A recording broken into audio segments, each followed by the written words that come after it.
पैठण तालुक्यामधील जायकवाडी धरणामध्ये आज सकाळी 6 वाजल्यापासून पाण्यामध्ये उभे राहत मच्छीमार बांधवांनी जलसमाधी आंदोलन सुरू केले। पाण्यामध्ये हजारो मच्छीमार बांधव गेले कित्येक तास उभे असून आंदोलनादरम्यान काही आंदोलक महिलांची तब्येत ढासळल्यामुळे प्रशासनाने त्यांना वैद्यकीय सेवा देऊ केली। या आंदोलनाचे मुख्य कारण म्हणजे जायकवाडी धरणामध्ये एका केंद्रीय मंत्र्याच्या तरंगणारा सौर प्रकल्प हा ड्रीम प्रोजेक्ट येणार असून या सर्व प्रकल्पाला मच्छीमारांनी कडाडून विरोध दर्शवलाय। या प्रकल्पामुळे हजारो मच्छीमारांवर उपासमारीची वेळ येणार असल्यामुळे या प्रकल्पाला मच्छीमार बांधवांनी आंदोलन करत विरोध दर्शवलाय। या आंदोलनाचा आढावा घेतलाय न्यूज अनकटचे प्रतिनिधी संजय आहेर यांनी। छत्रपती संभाजीनगर जिल्ह्यातील पैठण तालुक्यातील हा जो डॅम आहे हा महाराष्ट्रामध्ये प्रसिद्ध असा जायकवाडी धरण आहे।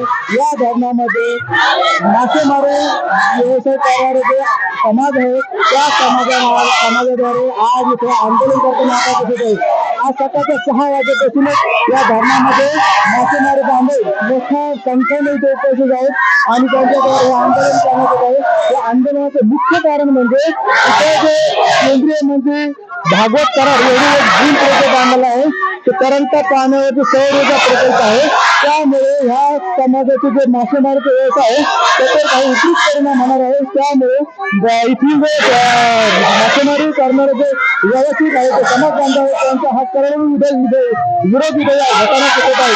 कारण की त्यामुळे यांची मासेमारी व्यवसाय बंद होणार आहे। त्याचप्रमाणे आणखी काय याचा परिणाम होणार आहे यासाठी माझ्यासोबत काही बांधव आहेत, आपण त्यांना विचारूया की नेमकं काय परिणाम होणार आहे। तर मला सांगा तुमचा जो विरोध आहे तो नेमकं कशामुळे विरोध आहे, काय विरोध आहे?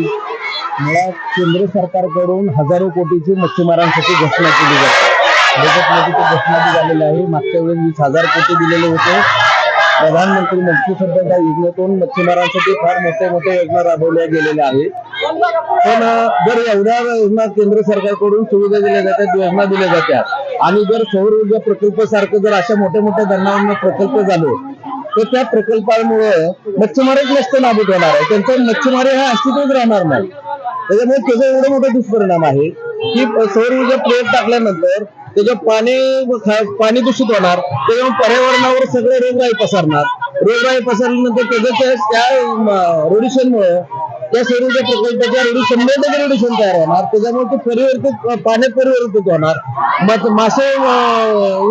माशाची उत्पत्ती होणार नाही आणि त्या रेडिएशनमुळे परिसरातील बाधित गावांवर सगळे कॅन्सर सारखे आजार बळवणार आणि पाणी खराब झाल्यामुळे सगळीकडे रोगराईचा सगळा विळखा बसणार आहे। आणि त्याच्यामुळे ही जी प्रकल्प आहे हा प्रकल्प एवढा धोकादायक आहे की आमचा हजारो मासेमारी करून उपजीविका जगणारा मच्छीमार आहे तो संपुष्टात येणार आहे। एकतर राज्यातील 80% मच्छीमार हा भूमी येणार आहे।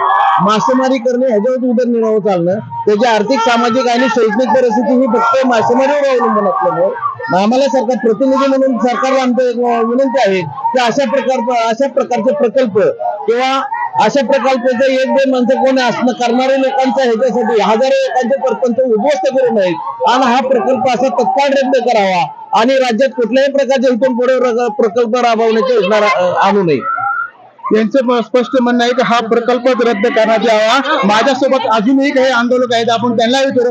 तर मला सांगा, हा प्रकल्प ज्या वेळेस त्यांनी लागू केला किंवा आणण्याचं जो काही त्यांनी नियोजन केलं आहे तर पूर्वी त्यांनी काही समाज बांधवाशी याबद्दलची काही माहिती घेतली होती का? सगळ्यात पहिल्यांदा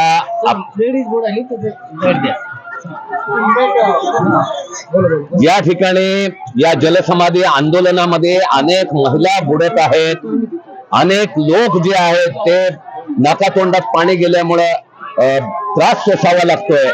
या देशामधला कोळसा जाळून बांगलादेशात वीज निर्यात केली सरकार करतंय आणि या ठिकाणची विजेची गरज भागवण्याकरता म्हणून जो काही प्रकल्प मच्छीमारांना उद्ध्वस्त करण्याचा चालवलेला आहे। आपण तिथे एक जे आंदोलन करती महिला आहे अक्षरशः ती पाण्यात बुडलेली आहे आणि अक्षय अवस्थेमध्ये आहे सध्या। आपण बघू शकता या महिलेची अवस्था काय आहे। अगदी जलसमाधीपर्यंत त्यांचा हा जो निर्णय आहे हा निर्णय त्यांनी जलसमाधीपर्यंत घेतलेला आहे। आपण पाहू शकता अक्षरशः ती महिला पाण्यामध्ये बुडलेली आहे।